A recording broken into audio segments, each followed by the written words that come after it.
Video को start करने से पहले अगर आपने अभी तक चैनल को सब्सक्राइब नहीं करा है तो दोस्तों चैनल को पहले सब्सक्राइब कर लीजिए और इस साथ में इस बेल आइकन को जरूर क्लिक करिएगा दोस्तों, जिससे आपको टाइम टू टाइम नोटिफिकेशन मिलते रहेंगे।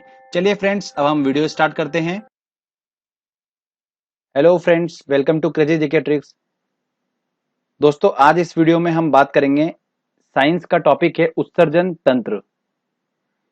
वेरी इंपॉर्टेंट टॉपिक है, काफी क्वेश्चंस बनते हैं इस टॉपिक से, क्योंकि इस टॉपिक में हम डिस्कस करेंगे किडनी, त्वचा मतलब स्किन, लंग्स, लीवर। ये मेन टॉपिक जो है दोस्तों, इनसे क्वेश्चंस बन के आते हैं और हम इन टॉपिक्स को आज इस वीडियो के माध्यम से सारा समझेंगे। मानव शरीर के तंत्र में ऑलरेडी हम पढ़ चुके हैं पाचन तंत्र को, सेकंड हम पढ़ रहे हैं उत्सर्जक तंत्र को। इसको इंग्लिश में बोला जाता है एक्सक्रीटरी सिस्टम। ओके, लास्ट में दोस्तों मैंने एक very important question answer set भी इंक्लूड करा है, जो प्रीवियसली और एसएससी में काफी क्वेश्चंस पूछ रहे हैं, वो क्वेश्चन मैंने इंक्लूड करे हैं। तो चलिए दोस्तों, हम टेस्ट भी लगाएंगे, पहले हम अच्छे समझ लेते हैं, वीडियो को स्टार्ट करते हैं। उत्सर्जन तंत्र क्या होता है, उत्सर्जन क्या होता है, हम वो समझते हैं पहले। जीवों के शरीर से विषैले अपशिष्ट पदार्थों को निकालने की प्रोसेस को अपन क्या बोलते हैं, उत्सर्जन बोलते हैं। अब ये विषैले अपशिष्ट पदार्थ क्या होते हैं जिनको बॉडी से निकालने की प्रोसेस हम बात कर रहे हैं, तो विषैले अपशिष्ट पदार्थ होते हैं दोस्तों यूरिया, अमोनिया, यूरिक अम्ल। ये ऐसे अपशिष्ट पदार्थ हैं जो बॉडी को नुकसान पहुंचाते हैं। तो हमारी बॉडी में कुछ ऐसे अंग हैं जो यूरिया, अमोनिया, यूरिक अम्ल जैसे खतरनाक विषैले पदार्थों को शरीर से उत्सर्जित करते हैं। तो चलिए हम आगे बात करते हैं उत्सर्जी अंग के बारे में। तो उत्सर्जी अंग कौन कौन से हमारी बॉडी में है? किडनी, स्किन मतलब त्वचा, लंग्स फेफड़े, ठीक है, और लीवर। ये जो आपको मैंने बताए हैं ये है उत्सर्जी अंग। ये क्या करते हैं, हमारे शरीर से विषैले अपशिष्ट पदार्थों को उत्सर्जन करते हैं। दोस्तों ये वेरी इंपॉर्टेंट है और इनसे काफी क्वेश्चंस बनते हैं, तो आप एक एक करके ध्यान से समझिए, हर चीज को मैं अच्छे से समझाऊंगा। सबसे पहले हम बात करते हैं किडनी के बारे में। आपको जैसे डायग्राम दिख रहा होगा, किडनी आपको दिख रही है कि बॉडी में जो किडनी होती है वो कहां पर होती है, किस तरीके से इसकी लोकेशन होती है, आपको समझ में आ रहा है। किडनी जो होती है उसके दो पार्ट्स होते हैं। कैसे? जैसे देखिए, आपको ये दिख रहा है, किडनी दिख रही है। अब इसका जो बाहरी पार्ट होता है, बाहरी जो भाग होता है उसको हम बोलते हैं कॉर्टेक्स, और जो अंदर का भाग होता है इसको हम बोलते हैं मेडुला। ध्यान रखना दोस्तों, किडनी के जस्ट ऊपर ही एड्रिनल ग्रंथि होती है। कौन सी ग्रंथि होती है? एड्रिनल ग्रंथि होती है। और ये क्या करती हैं दोस्तों? रक्तचाप को कंट्रोल करती हैं। एड्रिनल ग्रंथि जस्ट इसके ऊपर ही होती है, ठीक है ना। आगे ध्यान से सुनिएगा, प्रत्येक किडनी 1,30,00,000 नलियों से मिलकर बनी होती है, जिसको हम क्या बोलते हैं? नेफ्रॉन बोलते हैं। क्या बोलते हैं? नेफ्रॉन कहते हैं। और ये नेफ्रॉन जो है, ध्यान रखिएगा दोस्तों, ये किडनी की वर्किंग यूनिट है। क्या है? नेफ्रॉन ही किडनी की वर्किंग यूनिट है। ये डायरेक्टली क्वेश्चंस पूछते हैं एसएससी वगैरह एग्जाम में। अब दोस्तों हम बात करते हैं कि किडनी के कार्य क्या क्या हैं, काम क्या होता है हमारी बॉडी में किडनी का। तो ध्यान से सुनिएगा, किडनी का काम क्या होता है कि रक्त के प्लाज्मा को, अब ये रक्त का प्लाज्मा क्या है, थोड़ा 2 मिनट रुकिए, एक्सप्लेन करता हूं। रक्त के प्लाज्मा को छान कर इसे शुद्ध करने का काम करती हैं। अब जो हमारे बॉडी में रक्त होता है उसके अंदर क्या होता है, विषैले अपशिष्ट पदार्थ मिले होते हैं, जैसे यूरिया और ये सब मिले होते हैं। तो इनको क्या करता है, किडनी क्या करता है, इस रक्त में से क्या कर देता है, इस यूरिया जो अपशिष्ट पदार्थ है इसको क्या कर देता है, छान देता है, फिल्टर कर देता है रक्त में से। ये फिल्ट्रेशन काम कौन करता है? ये किडनी करती है। फिल्टर कर देता है, फिर जो अपशिष्ट पदार्थ बचता है उस अपशिष्ट पदार्थ को, जैसे यूरिया ये हुआ, यूरिक अम्ल हुआ, इन सबको क्या करता है, पानी के साथ में वो यूरिन के फॉर्म में शरीर से बाहर कर देता है। कौन करता है? किडनी। समझ में आया आपको बात को? ये यूरिया जो होता है ये बॉडी को नुकसान पहुंचाता है, इसलिए किडनी का काम होता है कि इसको फिल्टर करके अलग करने का काम होता है बॉडी में।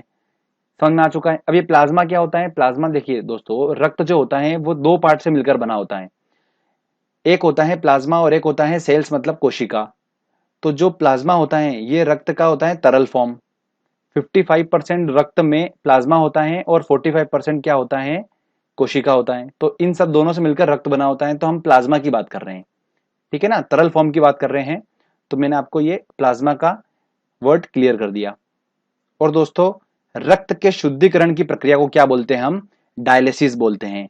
तो ये बहुत इंपॉर्टेंट पॉइंट है कि रक्त के शुद्धिकरण की प्रोसेस को क्या बोलते हैं? डायलिसिस कहा जाता है।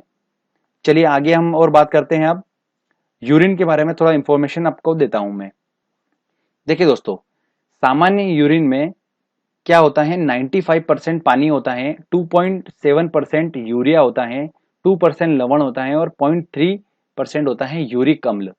ये होता है सामान्य यूरिन में। वेरी इंपॉर्टेंट पॉइंट अब बताने वाला हूं आपको मैं। यूरिन का रंग जो होता है वो हल्का पीला उसमें उपस्थित यूरोक्रोम के कारण होता है। किसके कारण होता है? यूरोक्रोम के कारण होता है। ये नाम हमको याद नहीं रहता है, भूल जाते हैं, तो इसकी ट्रिक आपको बता देता हूं मैं। देखिए, पीछे का इसका वर्ड पकड़ो, क्रोम। और हमको पता है कि हम मोबाइल में ब्राउजर तो यूज करते हैं सभी। तो कौन सा ब्राउजर यूज करते हैं लैपटॉप और इसमें मोबाइल में?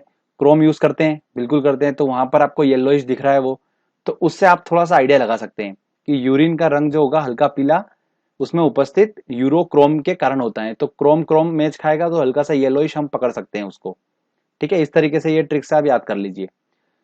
अगला बात करते हैं कि मानव का जो यूरिन होता है उसका पीएच वैल्यू क्या है? 6 है उसकी पीएच वैल्यू। तो ये भी डायरेक्टली क्वेश्चन हो सकता है, पूछ ले, मैंने आपको बता दिया। अगला दोस्तों वेरी इंपॉर्टेंट पॉइंट है, किडनी में ही पथरी बनती है। कहां पर बनती है? किडनी में ही। और ये किडनी में जो पथरी बनती है, स्टोन बनता है, ये स्टोन होता क्या है? तो ये होता है कैल्शियम ऑक्जेलेट। क्या होता है दोस्तों? कैल्शियम ऑक्जेलेट जो होता है ना, इसी को हम क्या बोलते हैं? पथरी बोलते हैं। ओके, अब दूसरा उत्सर्जी अंग के बारे में बात करते हैं हम, जो कि कौन सा है? स्किन। स्किन जो है ये क्या करता है, देखिए ध्यान से सुनिए। स्वेट ग्लैंड जो होती हैं, मतलब स्वेट ग्रंथि जो होती हैं, वो क्या करती हैं? पसीने के रूप में अपशिष्ट पदार्थों को बाहर निकालती हैं और शरीर का तापमान नियंत्रित रखती हैं। ठीक है, मानव शरीर का सबसे बड़ा अंग की अगर बात करें तो वो कौन सा है? त्वचा ही है। कौन सा सबसे बड़ा अंग है मानव शरीर का? त्वचा। अगला दोस्तों हम बात करते हैं अब लंग्स, फेफड़े के बारे में। ये भी अगला उत्सर्जिक अंग में आता है, लंग्स। इसका काम क्या होता है? ध्यान से सुनिएगा। लंग्स का काम ये होता है कि मानव शरीर में कार्बन डाइऑक्साइड जो बन रही है, जो CO2 निर्मित हो रही है, उसका उत्सर्जन करता है कौन? लंग्स करते हैं, फेफड़े करते हैं। तो अब दिमाग में ये तो आ रहा है कि ठीक है, कार्बन डाइऑक्साइड का उत्सर्जन करने का काम फेफड़े का होता है, ठीक है, लंग्स का काम होता है। बट ये CO2 आ कैसे रही है बॉडी में, कैसे बन रही है, ये भी डाउट आते हैं दिमाग में। तो थोड़ा सा क्लियर कर देता हूं मैं आपको। देखिए, शरीर के ऊतक मतलब टिश्यू, शरीर के टिश्यू जो होते हैं वो क्या करते हैं? कार्बोहाइड्रेट वसा प्रोटीन का मेटाबॉलिज्म करते हैं। अब दो वर्ड हमारे दिमाग में डाउट आ गया कि ये तो टिश्यू ऊतक क्या होता है और मेटाबॉलिज्म क्या होता है। कार्बोहाइड्रेट वसा प्रोटीन तो मैंने आपको पिछले लेक्चर में बता दिया है पाचन तंत्र में, पर ये दो क्या है? तो ध्यान सुनिए। मेटाबॉलिज्म का मतलब होता है पचाना। एक प्रकार से क्या होता है, भोजन जो हम होता है उसको ऊर्जा में परिवर्तित करने का काम, ये जो होता है मेटाबॉलिज्म बोलते हैं इसको। तो चलो ये तो समझ में आ गया, पाचन करते हैं। पर आपने बताया था सर कि शरीर में जो कार्बोहाइड्रेट वसा प्रोटीन का पाचन तो शरीर के अंग करते हैं डिफरेंट डिफरेंट, जैसे कि अमाशय हुआ और बहुत सारे करते हैं। तो फिर ये टिश्यू कैसे करते हैं कार्बोहाइड्रेट प्रोटीन वसा का पाचन? तो इसको भी ध्यान से सुनिए। अब होता क्या है, देखिए, ऊतक क्या होता है, टिश्यू क्या होता है। हमारा जो बॉडी होती है वो बॉडी छोटी छोटी कोशिकाओं से मिलकर बनी होती है, आप सभी को पता ही है। तो कुछ ऐसी कोशिका होती हैं जो समान कार्य करती हैं। तो वो क्या करती हैं, एक आपस में मिलकर एक ग्रुप ऑफ सेल्स बना लेती हैं, मतलब कोशिकाओं का समूह बना लेती हैं। अगर उन कोशिकाओं का काम एक जैसा है तो वो क्या करती हैं, आपस में मिलकर एक ग्रुप ऑफ कोशिका, मतलब बोल सकते हैं ग्रुप ऑफ सेल्स बना लेती हैं। तो आपके सामने दिख रहा है। इसको सपोज करते हैं अपन कि ये क्या है, कोशिकाओं का समूह है जो एक समान कार्य कर रहा है। तो ऐसी बहुत सारी कोशिकाओं के समूह होंगे। तो बहुत सारी कोशिकाओं के समूह जब आपस में मिलते हैं तो क्या बनाते हैं, वो एक एक टिश्यू मतलब एक ऊतक बना लेते हैं। और जब इस तरीके के बहुत सारे ऊतक मतलब टिश्यू आपस में मिल जाते हैं तो एक शरीर का अंग बना लेते हैं।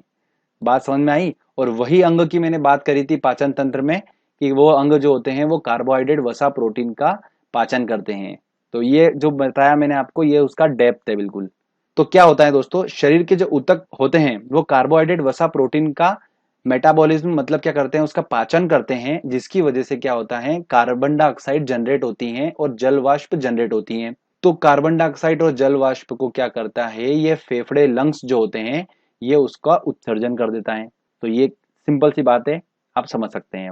अब अगला नंबर आता है, अगला उत्सर्जिक अंग आता है यकृत मतलब लीवर। इसके बारे में ध्यान से सुनिएगा। वेरी इंपॉर्टेंट है और काफी क्वेश्चंस बनते हैं इससे। यकृत का काम क्या होता है, ये एक हानिकारक पदार्थ जैसे अमोनिया और अतिरिक्त प्रोटीन को क्या कर देता है, यूरिया और यूरिक अम्ल में बदलकर किडनी की हेल्प से उत्सर्जित कर देता है। तो दोस्तों ध्यान रखिए, यूरिया कहाँ बनता है, यकृत में बनता है। तो वेरी इंपॉर्टेंट पॉइंट है ये वाला। यूरिया और यूरिक अम्ल में बदलकर उसको किडनी की हेल्प से क्या कर देता है, उत्सर्जित कर देता है। ये यकृत का काम होता है। यकृत का एक और काम होता है लीवर का, कि ये वसा का पाचन करता है।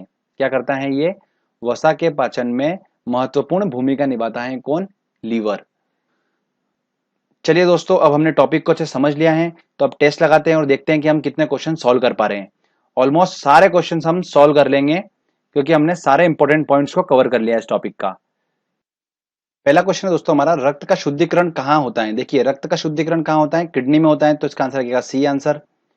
मानव शरीर में रक्त शुद्धिकरण की प्रक्रिया को क्या कहा जाता है, तो उसे बोला जाता है डायलिसिस, तो इसका आंसर लगेगा बी। मानव शरीर में यूरिया बनता है, तो यकृत, तो इसका आंसर लगेगा ए आंसर। चलिए आगे और क्वेश्चन देख।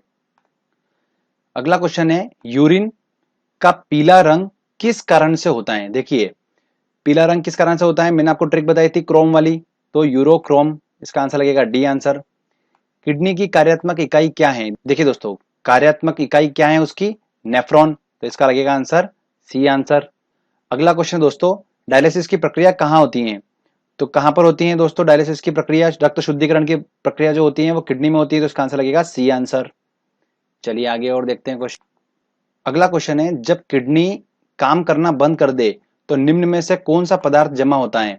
शरीर में वसा, शरीर में प्रोटीन, रक्त में शर्करा, रक्त में अपशिष्ट पदार्थ। तो रक्त में अपशिष्ट पदार्थ बनना चालू हो जाएगा अगर किडनी काम करना बंद कर देगी, तो फिल्ट्रेशन नहीं हो पाएगा, तो वो अपशिष्ट पदार्थ जमा होता जाएगा, यूरिया जमा होता जाएगा उसके अंदर। अगला क्वेश्चन है, निम्न में से किस एक की उत्पत्ति यकृत का कार्य है, तो उत्पत्ति है यूरिया की, तो इसका आंसर लगेगा बी आंसर। अगला क्वेश्चन है दोस्तों, कथन ए कथन आर दिया है और सही कोड चूज करना है। ठीक है, देखते हैं। कथन ए बोलता है कि मानव शरीर में यकृत, लीवर जो है वो वसा के पाचन में महत्वपूर्ण भूमिका निभाता है। बिल्कुल सही बात बोली है। सेकंड देखते हैं हम, कथन आर, यकृत दो महत्वपूर्ण वसा पाचक एंजाइम उत्पन्न करता है। ये तो बिल्कुल गलत बात है, ये तो बिल्कुल सही है ही नहीं। तो देखते हैं, अब आंसर देखते हैं। ए और आर दोनों सही हैं, ये तो गलत है, ए बी तो हो ही नहीं सकते। ए सही है परंतु आर सही नहीं है, तो इसका आंसर लगेगा सी आंसर। ठीक है दोस्तों, चलिए अगला क्वेश्चन देखते हैं। अगला क्वेश्चन है, किडनी में पाया जाने वाला प्रमुख रासायनिक यौगिक कौन सा है। देखिए, किडनी में मैंने आपको बताया था कि किडनी में क्या पाया जाता है, पथरी की बीमारी जो होती है वो कहां पर होती है, किडनी में ही होती है। और पथरी जो होती है वो क्या है, कैल्शियम ऑक्सलेट है, तो इसका आंसर लगेगा सी आंसर। ठीक है फ्रेंड्स, तो इस तरीके छोटा सा टॉपिक था, फटाफट हमने पढ़ लिया, फटाफट क्वेश्चन आंसर लगा लिए। इस टॉपिक से क्वेश्चन आएगा, आराम से सॉल्व कर पाएंगे आप, कोई डिफिकल्टी नहीं होगी आपको। तो फ्रेंड्स, आपको अगर ये वीडियो अच्छा लगा है तो प्लीज इस वीडियो को लाइक करिए, दोस्तों के साथ शेयर करिए और कमेंट करके बताइए आपको वीडियो कैसा लगा। अगर आपने अभी तक चैनल को सब्सक्राइब नहीं करा है तो दोस्तों चैनल को सब्सक्राइब कर लीजिए, क्योंकि इस तरीके के अच्छे अच्छे वीडियो मैं आपके लिए लेकर आता रहूंगा। मिलते हैं दोस्तों अगले लेक्चर में, तब तक के लिए जय हिंद, जय भारत।